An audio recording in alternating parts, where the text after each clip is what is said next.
start now. Okay, so we want to start, and today it is Monday, February 4th, 2022, and this meetup this evening is dedicated for those who are doing their first steps in JavaScript, kind of a jump start to this amazing programming language. So let's start. So let's start with a small introduction. Well, JavaScript itself is a programming language that was developed by Netscape. Netscape was a company that developed one of the first web browsers, the Netscape web browser. And they developed this specific programming language in order to allow developers that develop HTML files to include code in JavaScript, code that will be executed on the web browser. In the beginning, the name of the programming language itself wasn't JavaScript in the beginning. It was something else. I think it was a LiveScript, maybe something like that. Don't catch me on that.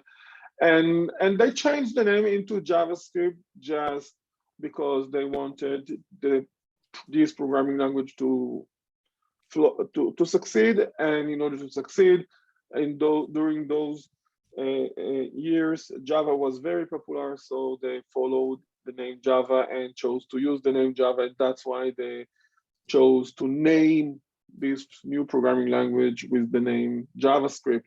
But JavaScript and Java, remember, these are two separated programming languages and almost nothing in common. Two separated programming languages coming from different companies.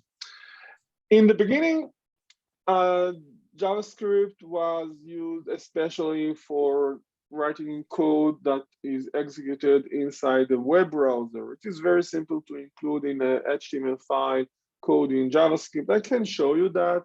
I have the web store opened over here. You can also do that. The same program I'm going to write using a simple notepad.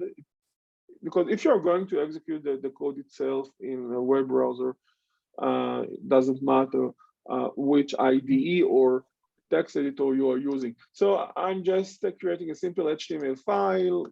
I call it a simple JS demo. And I am going to include within the body element. I can do that also in the add element. I choose to use the body element. I will place something in HTML just to have something nice. And it will be a simple text, simple JS demo. And then I'm going to add some code in JavaScript. Take a look how simple it is. I just need to add the script element, and then inside the script element, I write some code. Let's write some code. Let's write a simple code that calculates the sum of the values that we have stored in two variables, A and B. We have two variables. A is assigned with 3, B is assigned with 4, and then I will assign 3 with the sum of these two values. And I just want to show you how it works. And I can add document document dot write, and then write to the screen C equal, and then append the value of C. And I can just press over here the icon of the web browser I want to use. And when I press it, what happens is that the HTML file is served to the web browser. What happens is that specifically in the case when using WebStorm, there is a simple HTTP server that the web browser that is opened actually is open with a specific URL address, which means that the web browser sends a request to get the simple jsdemo.html file. That file is returned back to the web browser. If I click view page source, I can see exactly what we have, what we received. If I click inspect, I can move to the developer tools. And over here, I can see that there is an error. Unquote referencer document is not defined. Of course, because I have spelling error, I should have wrote not document, I should have write document like that. Let's check it again. Now it works fine. And you can see here the result of the code that is executed over here.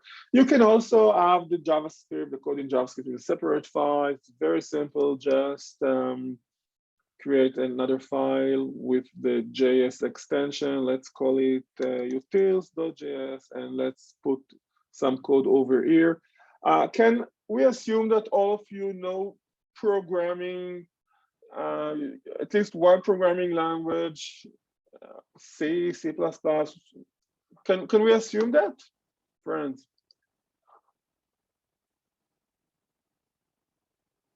If there is anyone who doesn't know any programming language at all, please let me know. Send me a private message. Actually, yeah. I only learned JavaScript. Oh, great. This sounds excellent. You learn directly the most important programming language. But I still confused with some stuff. You're what? Sorry? Still confused with some stuff in JavaScript. Okay, okay. Yeah. But C++ or any other language I didn't learn. Actually, okay. After JavaScript, I learned React. So, but let's start with JavaScript. Okay. So let's define a function in utils.js. In order to define a function in JavaScript, you just need to write function, and the name of the function, let's say that we want a new function that its name is multiply, a function that takes two numbers and return their multiplication. So you can create a new variable, assign it with the result of A multiplied by B, and then add the line return result. So in order to use multiply over here in simple.js demo, we just need to add another script element that refers the utils.js. So we can do it like this and add over here the attribute src and specify the name of that other file, utils.js. Well, if utils.js is on another server, we can write the full complete URL address and it should work. And now I can show you in action how I call the multiply function that was defined in utils.js. As you can see, I create another variable, its name is temp, and I assign temp with the result we get when calling multiply, passing over, let's say, the numbers 3 and 7. We expect temp to be assigned with 21. And now let's document.write. I will write not just the value of temp together with the string itself, temp equal plus temp. I will also add small code in HTML because I want it to be in a separated line. BR means going to a new break line, go to a new line. So now when we check the simple.js demo, what happened? Just a moment. Multiply. No, it should work. Yeah, it works. Temp equal 21. So these are basically the two ways for executing code in JavaScript when using the web browser, but you are not limited to the web browser. Today we use Node.js platform to execute code in JavaScript outside of the web browser. We can execute the code in an IDE or using the terminal. It is very simple to do it. I can show you that if you want. Let's write simple code in JavaScript. Let's call it demo.js, and let's put some code. I create a variable, its name is A, assigned with 3, and I assign, let A means that I create a variable that its name A. We can also do it using var and or cons. There are many ways to do it. We're not going to learn JavaScript now. I just want to speed you up, put you on track, and show you some demo before we move forward. I assign B with another number, and now I can assign C with the sum of A plus B, and console.log C, and the value of C will be printed out to the screen. Now, if I want to execute demo.js, another way for doing it, I can just open the terminal. If you are using Windows, you can open it as well. I mean, when you use WebStorm, you can open the terminal from inside the WebStorm IDE, but you can also do it from outside. I mean, just open the terminal and move to the folder where you save the demo.js file, for instance. I could do it this way as well, open the terminal like this, but it's just more convenient to work with from inside the IDE, that's all. But over here, I can execute command, and Node is actually already installed on my end.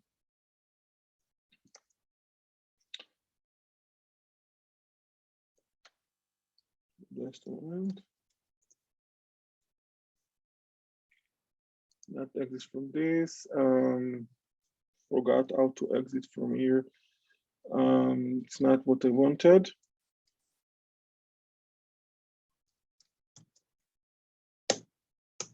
Okay.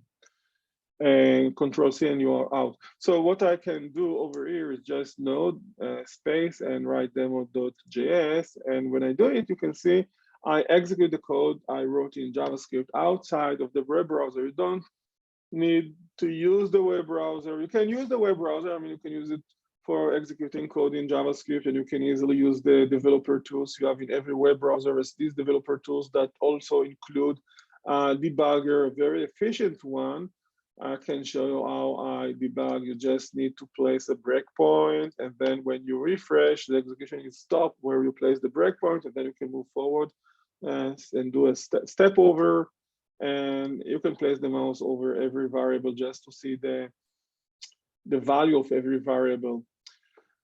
Okay, so I just wanted to show you how simple it is to execute code in JavaScript. Now, as I told you before, it all started from Netscape that developed JavaScript for the web browser, but not only for the web browser, they also developed a special version for the server side.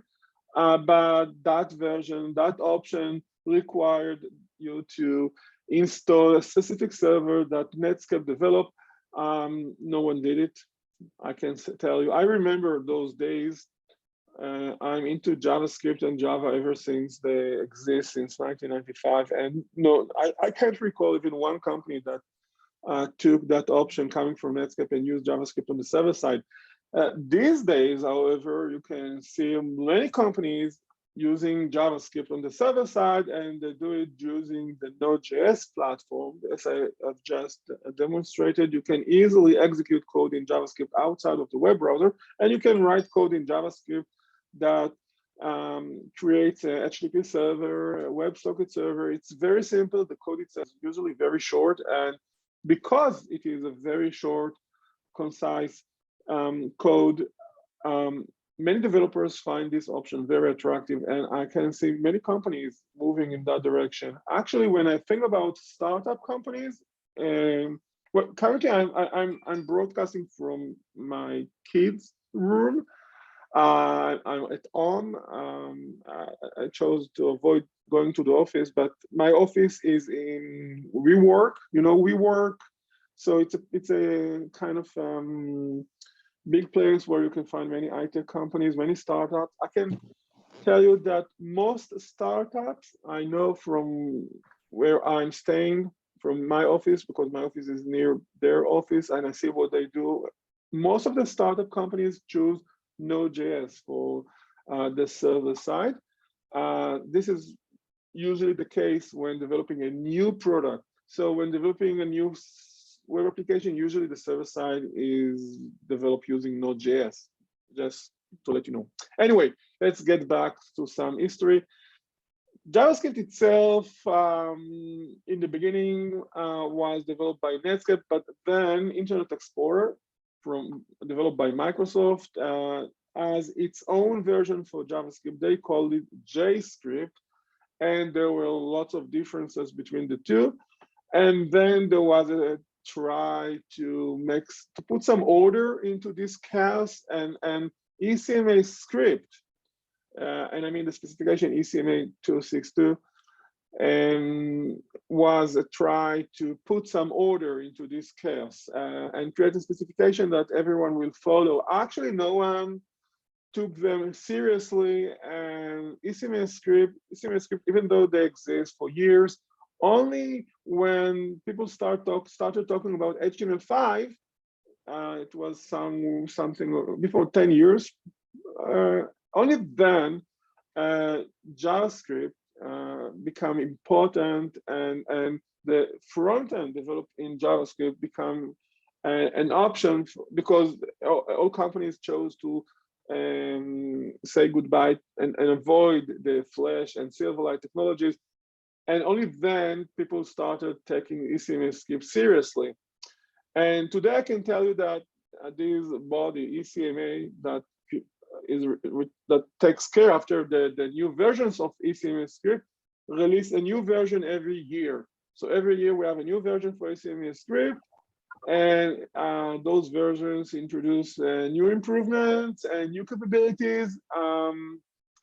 However, we have lots of web browser. It isn't the chaos we had 10 years ago, but still we have Safari, Chrome, Firefox.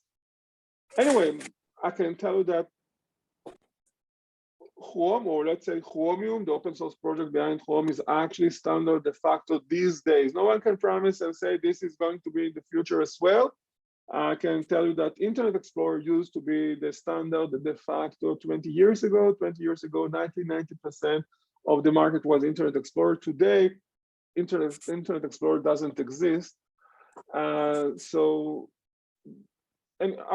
Chromium is kind of the standard de facto actually, because if you take a look at Opera, Opera is actually based on Chrome, and Edge, coming from Microsoft, is also based on Chrome. And Safari is not Chrome, but it's very similar because Chromium was built on WebKit, and WebKit is the open source project you find behind Safari. So the two web browsers are a bit similar in their behavior. So the chaos we used to have years ago when we had so many web browsers still exists, but it isn't the same chaos because many web browsers are built on top of Chrome. So Chrome is actually kind of almost kind of the standard. Okay, so we have the ECMA script, and I showed you how to write simple code in JavaScript. I wrote a few code samples. What about IDE? Which IDE to use? Well, you can find many IDEs. Usually, talking with developers, I find that the two most popular IDEs are Visual Studio Code, which is free, coming from Microsoft, and WebStorm. WebStorm is not free, but if you are a student, you can easily get a voucher or a code to use WebStorm for free, for learning purposes, of course. Even though if you choose not to use that option and you want to use WebStorm for commercial purposes, the license fee is not high. So it isn't the license fee we know from Adobe, for instance. So it is a reasonable license fee usually, actually. By the way, I'm curious to know, because I know that most of you already tried code in JavaScript. Just let me silence some of the people. Just a moment. Mute all. Can you write in our chat which IDE, or maybe you use a simple text editor you are using? Let's see what are the dominant tools. Okay, just as I said, Visual Studio Code and WebStorm seems to be the most popular ones. Okay, just as I thought.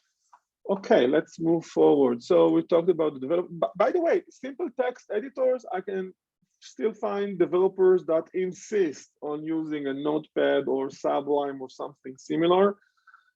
They claim that the use of a simple text editor keep them close to the code itself, while using an IDE as WebStorm put some distance between the development itself and the code, and that separation doesn't contribute to the clarity of what they are doing. So they prefer a simple text editor. And I mean, top-notch developers even in companies such as Google, Yahoo. Well, maybe Yahoo is not a top-notch company anymore. I don't know, but I mean, top-notch developers in top-notch company, unicorn, and the most attractive companies as Google, Microsoft, Facebook, and so on, still insist on using a simple text editor. Okay, I see some of you claim that VS Code is the best. That's fine. Choose which IDE you feel comfortable with. In the past, I mean, 20 years ago, usually a company took a decision for all developers to use the same IDE because the collaboration was better. But today, we have so many tools, so many possibilities that every developer can use another IDE, can use whatever he feels comfortable with, and everything comes together. It's not a problem to have in the same companies developers using different IDEs, different operation systems. That's fine. And this is the reality. Actually, you can find developers using different IDEs and tools. Okay, what about object-oriented? Well, yeah, JavaScript is object-oriented, but it isn't the classic class-based object-oriented programming language. It is an object-oriented programming language based on the use of prototype. Every object is actually a collection of key value pairs. As of ECMAScript 2015, you can define classes, but actually when you define a class and then instantiate the class, create objects and use them, actually the code underneath is the same as if you were code using another way for creating objects. So it isn't the classic object-oriented programming language you might know as Java, C#, C++, and so on. It isn't about creating a class in advance and have it as a new type that is created before the code is running. In JavaScript, only when the code is executed, only then functions are created. Actually, objects that represent the functions are created, and only then you can imagine the creation of new types. So it is different, but the most important part of what I believe is important to pay attention to is to pay attention to the fact that we have something called a prototype, and that prototype is a property we have in every function that we can treat as if it was a constructor function. I just want to demo what I mean. I will code a simple program that demonstrates what I've just explained, and it will be the clarity will come. Let's imagine that we want the possibility to create objects that represent rectangles. So we can define a class rectangle in JavaScript that actually underneath the code will be transpiled into something else, into something that looks like this. Function, rectangle, and that function When you invoke it, you can pass over two values, and then that function can work on a specific object on which dynamically new properties will be added. Just think about a property as a variable, a new property like width assigned with W, a new property, its name is height, that will be assigned with the value of H.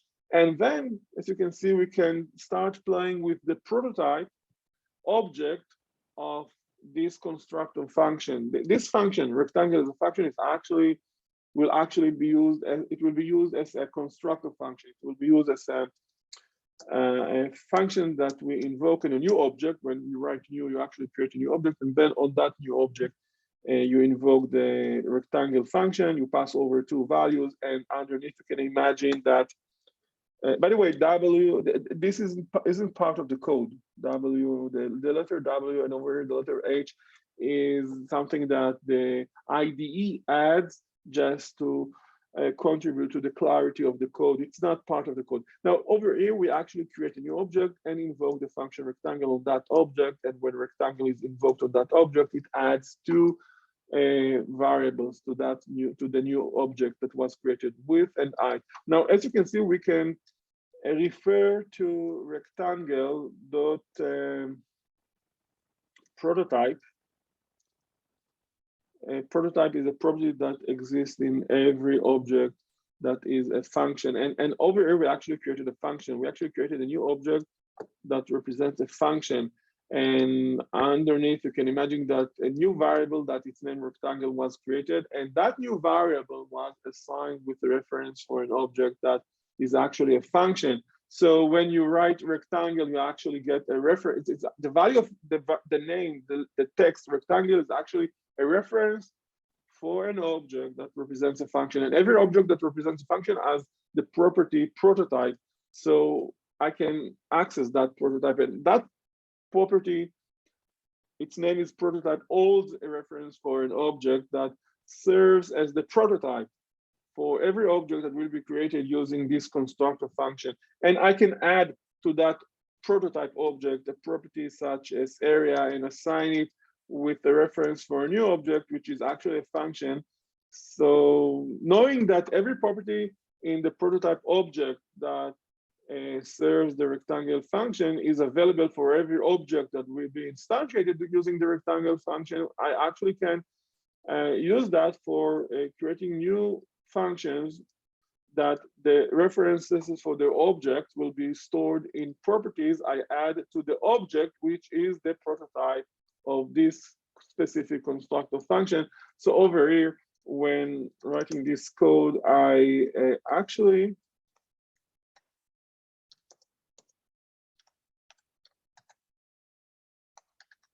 allow to invoke the method area. I can write console.log ob.area. Over here, I can invoke the method area because area is a property that was added to the object, which is the prototype object of this specific function that we were using for creating a new object. So we can invoke area. We can easily invoke other methods. We add as new properties to the prototype object.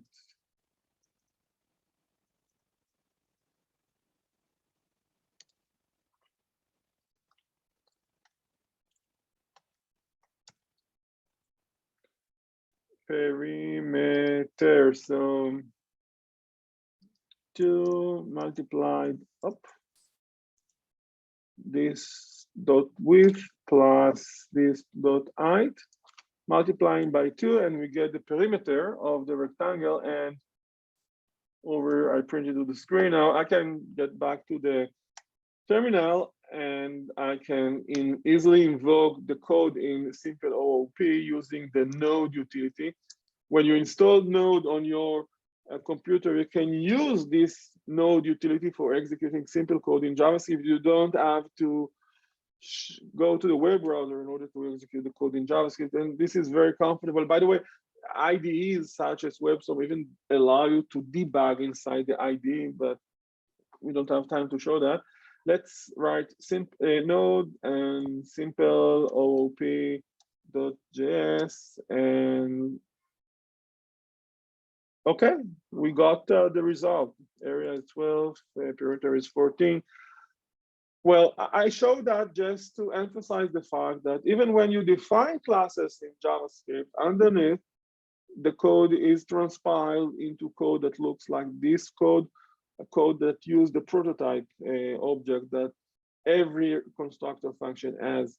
So back to the slide, the object-oriented capabilities we have in JavaScript are based on the use of prototype.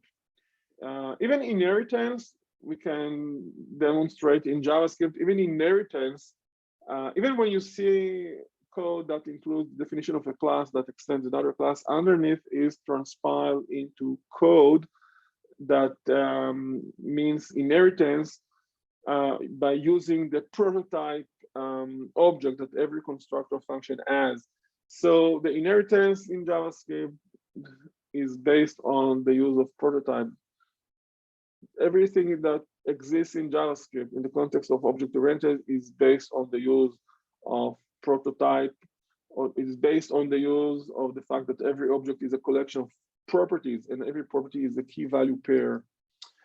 Okay, let's move forward. Functional programming. Well, in JavaScript, a function is an object. So everything that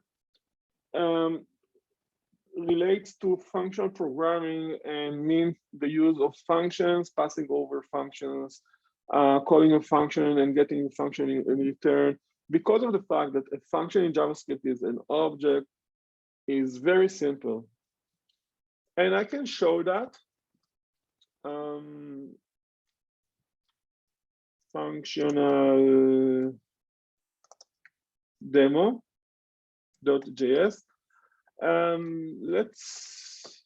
Let's take a look at one of the best documentation websites for JavaScript, and I mean the MDN.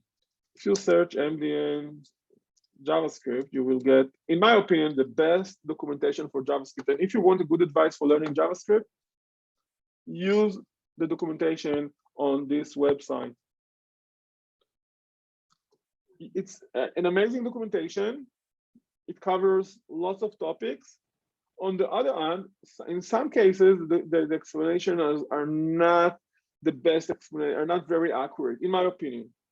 They miss a bit when it comes to accuracy, but still, if you want to know for sure, if you want to know with yourself, that if you want to know that you covered everything that there is to know, going over this tutorial, this documentation is a good way, good option. So we have JavaScript guide. If you want to, for example, learn about the possibilities we have when working with array, go and search MDN array, and you will find detailed documentation from which you can learn, for instance, about the functions that exist as properties in the prototype object of the constructor function array. So for instance, you can see the filter function, and as you can see in this demo, for instance, this is an array of words, and over here I invoke the filter function on the object that represents this array, an object that words holds its reference. By the way, this is also a good demo for showing the possibility to use Lambda expressions in JavaScript. When you write a Lambda expression, this is a Lambda expression. A Lambda expression is actually an expression that its value is a reference for an object that represents a function. So we actually see over here a demonstration for calling a higher order function. Higher order function is a function that takes a function or functions and or returns a function. And filter is a higher order function. Over here, we call filter, we invoke it on the object that represents this array, and we get in return an array that includes all of those words that their length was bigger than 6. As you can see, this is the output. So this is just a small demo for functional programming in JavaScript. JavaScript support the use of the yield statement generators, in case you are familiar with that. JavaScript supports the use of Lambda expressions. JavaScript supports many concepts that come from the functional programming domain. Okay, so let's move forward because time is running. So we still showed how we pass over functions as argument.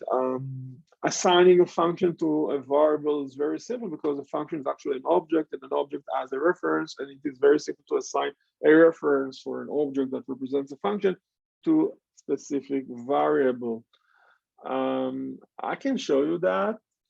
Let's say that we have a function that its name is total. It takes two variables, and when you call it, pass over two numbers, you get in return the sum of these two numbers. Now, as you can see, I can create a new variable. Its name is f, and I can assign f with total. It is possible because when you define a function and you specify a name for that function, you actually create a new variable that its name is the name of that function, and that new variable, in this case, the name of that new variable is total. That new variable is assigned with the reference for the object that represents the function. So over here, it is a simple assignment statement in which we assign f with the value of the variable total. That's all. So from this line on, we can use f instead of using total for doing the same. I can write console.log and pass over to f the numbers 4 and 5 and expect having 20 printed to the screen. Let's show that node, and I write functional demo and .js, of course. And executing, we got the result 9 by calling f as if it was a function, because f is actually a simple variable that its value is the reference for the object that represents this function. So you can either use f or total, it would be the same output. Okay, let's move forward because we are short in time. Libraries. Wow, wow, wow, wow, wow. So many libraries in JavaScript. It is amazing. And you have huge libraries that you can actually treat them as frameworks, as Angular and Vue.js and React. And you also have just simple libraries you can use for simple stuff, libraries for creating user interface, libraries for creating charts, libraries for generating PDF. It is an amazing world of libraries. So many libraries, it never stops. Just to show you simple, just to allow you to taste a bit from this huge, huge number of libraries we have out there. Let's take a look at d3.js, for instance. It is a library that allows you to create charts, but not simple charts. I'm talking about amazing charts, amazing graphs that show data and have some sort of interactivity. Amazing, and you can simply take the library. Usually the libraries are available for free, and write some code and get an amazing result. By the way, JavaScript is also becoming a very important player in the development of simple desktop applications. When you develop a desktop application, these days you can do it in JavaScript. You just need, for instance, to use Electron or similar framework that allows you to create in no time a simple standalone application, meaning a simple application that has some code in C++ or C# that creates an object that is very similar to a web browser, and that object renders code in HTML, JavaScript, and CSS. By the way, Visual Studio Code was developed this way, and those standalone applications that were developed this way, we usually call them hybrid applications because they feel like native desktop applications, but they are actually hybrid application because most of the stuff they do was developed in JavaScript. So you have a desktop application that most of the things that happen in that desktop application actually happen using by running code in JavaScript. And this, for instance, happens when you use the Visual Studio Code. Visual Studio Code is a hybrid application that was developed using Electron, and everything that happens when you use that application, that Visual Studio Code actually happens thanks to code in JavaScript running in the background. Well, actually, they developed using TypeScript and transpile the code in TypeScript into JavaScript, but the final result feels like a native application, but the development was actually done using web technologies. And again, thanks to the huge collection of JavaScript libraries, doing something like that is feasible and it happens. Okay, we're almost in the end. Learning resources. So there is the MDN website, developer.mozilla.org website. I showed it before. Excellent website, covers lots of topics. However, the explanations, well, they could do better in some cases, in my opinion. Sometimes the explanation is not accurate enough, in my opinion. So usually it would be best to use, in addition to the Mozilla website, other resources, books, or posts, or simply when you try to learn a specific topic, maybe search the web, use Stack Overflow. By the way, there is the JavaScript group I'm running on Facebook. We are almost, I think, 30,000 developers, and I usually update through this group about new stuff in JavaScript. And also, it is also a good learning resource. I also feel that maybe it would be useful for you if I send you also a link for my course that includes tips for learning programming. I think that some of you are still doing their first step, still in college. So it is a course available for free on Udemy. I will send you the link for that course. It might be useful on your end. Okay, what else? So that's it. Wow, so many topics and so many stuff I didn't cover. We didn't talk about those frameworks, and currently very popular on the front end as Angular, VJS, React. Okay, so I would like now to hear your questions. I believe you have questions how to move forward, or maybe things you were thinking about during the talk. I want to be available for you now. So please don't hesitate. Yeah. Can I say something? You want to share the screen?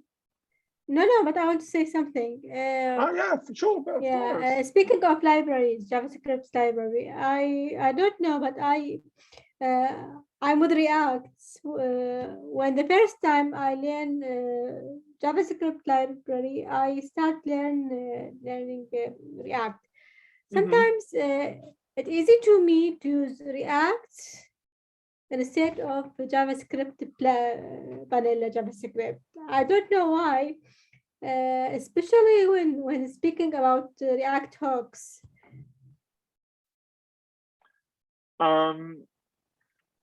Well, let me tell you that, and it is relevant for React and for other frameworks as well. One of the dangers, in my opinion, when moving forward with React or Vue.js before having a solid, in-depth understanding of JavaScript, one of the dangers are that you move forward, things work, and then something doesn't work exactly as you expect, and you struggle, try to understand why. And because you don't have a solid, in-depth understanding of JavaScript properly, Yeah, you find it maybe. difficult to move forward. No, I know that I have experience teaching in teaching for years, and I see that happens. People sometimes move forward very fast. Sometimes I see that happens even in universities or college.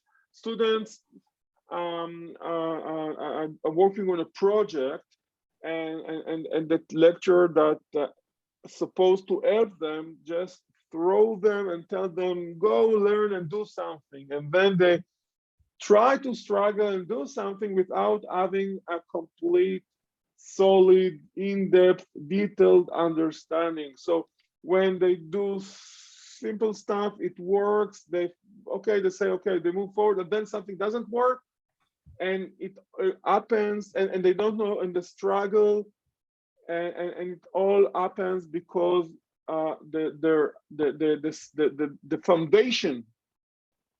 foundation doesn't exist. And today is a struggle with JavaScript topic XYZ. Tomorrow it will be a struggle with something else. But if you stop, put React, put it aside, wait a bit, go over JavaScript and understand it in depth. Everything, I call it nitty gritty. You should understand everything in a nitty gritty way. To know everything from every direction. Do it step by step. And go over, starting with the very basic topics, the types, the way JavaScript works. I mean, it is a dynamic type programming language. There is a meaning for that. The way the object-oriented is implemented, the use of functions, the work with the DOM, Ajax, Fetch API, asynchronous code, working with promise, using async await, everything in depth, step by step. It takes time. It isn't always fun because our generation is whoosh, whoosh, whoosh, whoosh, whoosh. Immediately we want everything to work. We put something into microwave, oh, we want it to work. We don't have time. We don't have patience. Put React aside. Go over everything step by step, and then go back to React. Go back to whatever you do in React. If something doesn't work, take a look at the documentation. You will understand it in a very detailed way.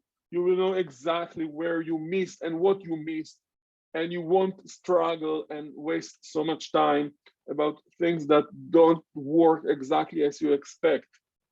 Yeah. Don't be in a rush for React or Vue.js or whatever. Don't put it aside. Start with creating a foundation. Have a proper foundation, and then you will conquer the world. You can do React, you can do Vue.js, everything. And when something doesn't work or something new is coming, you just take a look at the documentation. And while moving forward, you learn and use and implement. This is the way for doing it. Don't look for shortcuts. Trust me, I've experience in programming since I was a child. I started programming using computers, personal computers, like Sinclair ZX60, 81. It was 1K connected with black and white TV and things that, how to say, prehistoric technology. And during the years, only when I learned in detail, step by step, only then I had a foundation for doing whatever I wanted in that specific programming language, framework, platform, whatever. When trying to do a shortcut, it doesn't work. In the end, it takes more time and you don't reach the destination you wanted. Yeah. And don't look at others, because most of the students are in a rush. They think I can take React, take a look at a code sample, like copy paste, copy paste. This is a generation of copy paste. You copy paste, and then something doesn't work. You don't have a clue how to cope with it. This isn't the way for learning programming. It is an illusion. It doesn't work. It won't take you where you want to reach. Trust me, if you want to be a good programmer, there is only the hard way. It is the long way. It is the detailed way. Only that way exists. Other way, you're just one of many others that try to learn programming, and eventually when you come to an interview, most likely that it won't pass. Or if he start working at some point, it won't be effective and it won't become a talent. In my country, there is a very strict separation between talents in programming and all others. All others, no, companies are not interested in all others. They are looking for the talents. And they send people to wait outside of the work for those talents to get out, try to convince them, try different tricks, call their wives, meet or the husband. Only the time. If you want to go to be there, you must know everything in detail, the nitty-gritty way. You can't make shortcuts. Don't do it. You won't get there. You will just become one more programming, and those other programmers, companies are not interested in those other programmers. Maybe they take them, but they send them away. They're not attractive. And there is no other way but learning by yourself. Sorry to say that, because even when you go to a course, most likely that there will be other students that don't look for the nitty-gritty way, looking for shortcuts, don't have the patience, and for many other reasons. Eventually, you will need to learn by yourself using the best resources you can find on the web. Books, courses, whatever. Sorry, this is the only way that I know that the only way that works. Oh, you are right. Hi. Yes. You're going to upload this code session, or? Of course. The Meetup group. Well, I actually have 3 Meetup groups. I want to tell you about those Meetup groups just a moment, and specifically the Meetup group we're using now is just a moment.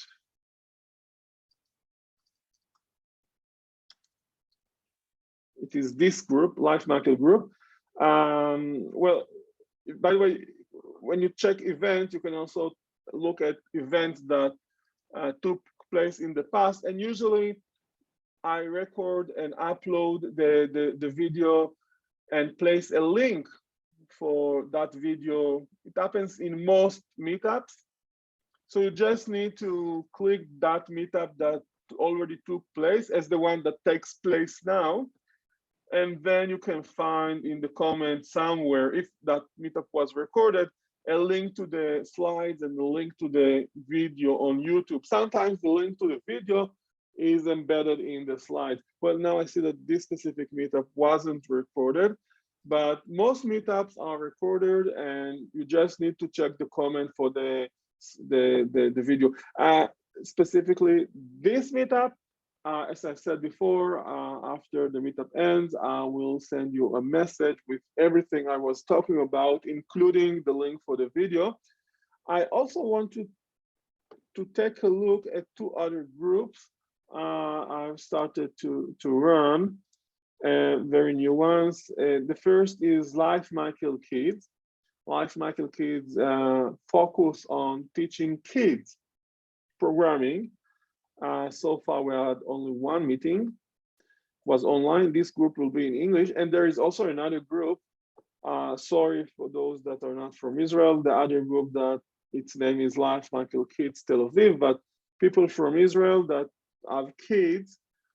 In this specific group, I plan to have events where kids, together with their parents, and I'm talking about kids at 3, 4 years old and above, that will gather together, and we will have activities through which the kids will learn the basics of programming. So I believe you can find those groups interesting as well. I will also send you links to if you want to stay. Of course, link to my accounts on the social media platform, but also I'm also going to send you links to groups on Facebook that I manage as JavaScript developers, the 30,000 members group. And I also want to send you a link to another platform I'm working on these days. Well, it is still in the beginning. Talk about academy.lifecycle.com, a new platform for online courses. This platform is going to have 2 versions, one in Hebrew, one in English. You can switch between these 2 versions, just click on top. Currently, the version in English has 1 course under development, the course for learning Python. The version in Hebrew has 2 courses that I already completed their development. By the way, the first topics are available for free in all courses. So those who know Hebrew, this one and this one, Java and Python were already completed. And currently I'm working on JavaScript programming, and every course, of course, the first topics are available for free. So over here, those of you that know Hebrew, you can find the first topics already available, but the first video clips actually, so I'm still doing the first steps. So this is also something you might find interesting. I also want to share with you, if you check the website of my company, lifemichael.com. So one thing you might find interesting over here when you check seminars, till recently the seminars, all of them were public seminars that everyone could register and join.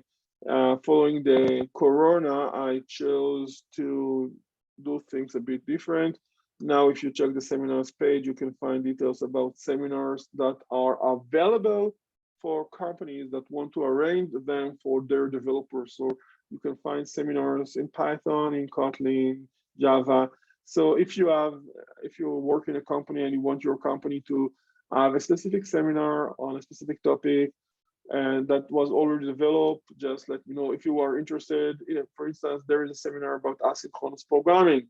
So if you want to have that seminar delivered in your company, just get in touch.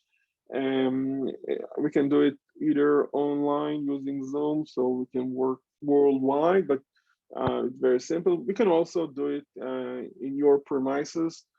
It is an option as well. Just get in touch, tell us your needs, and you will get a quotation. By the way, if there is a topic for which you still don't see a seminar, just let me know, let us know, and we will develop that seminar so you can get a detailed, focused training in that specific topic. I think that one of you already, well, more than one, some of you already worked as programmers. So this is an option I also wanted to share. And there is another option I wanted to share is the courses. There are courses on Udemy, there are courses on the LifeMichael Academy, and there are conventional premium hybrid courses. Every cycle includes no more than 10 students. These ones are delivered in Hebrew.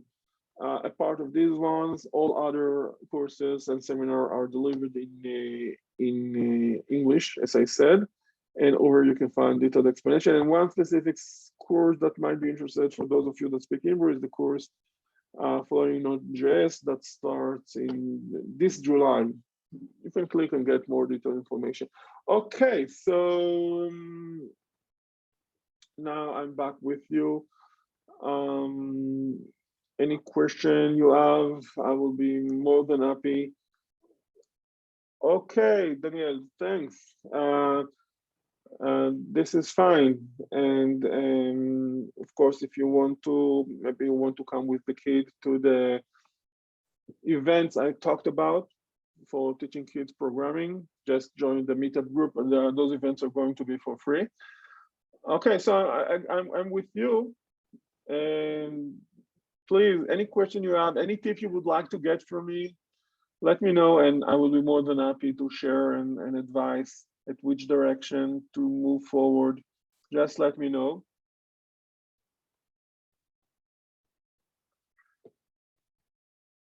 Okay, then, so I will be more than happy if you can fill in your feedback for this specific event.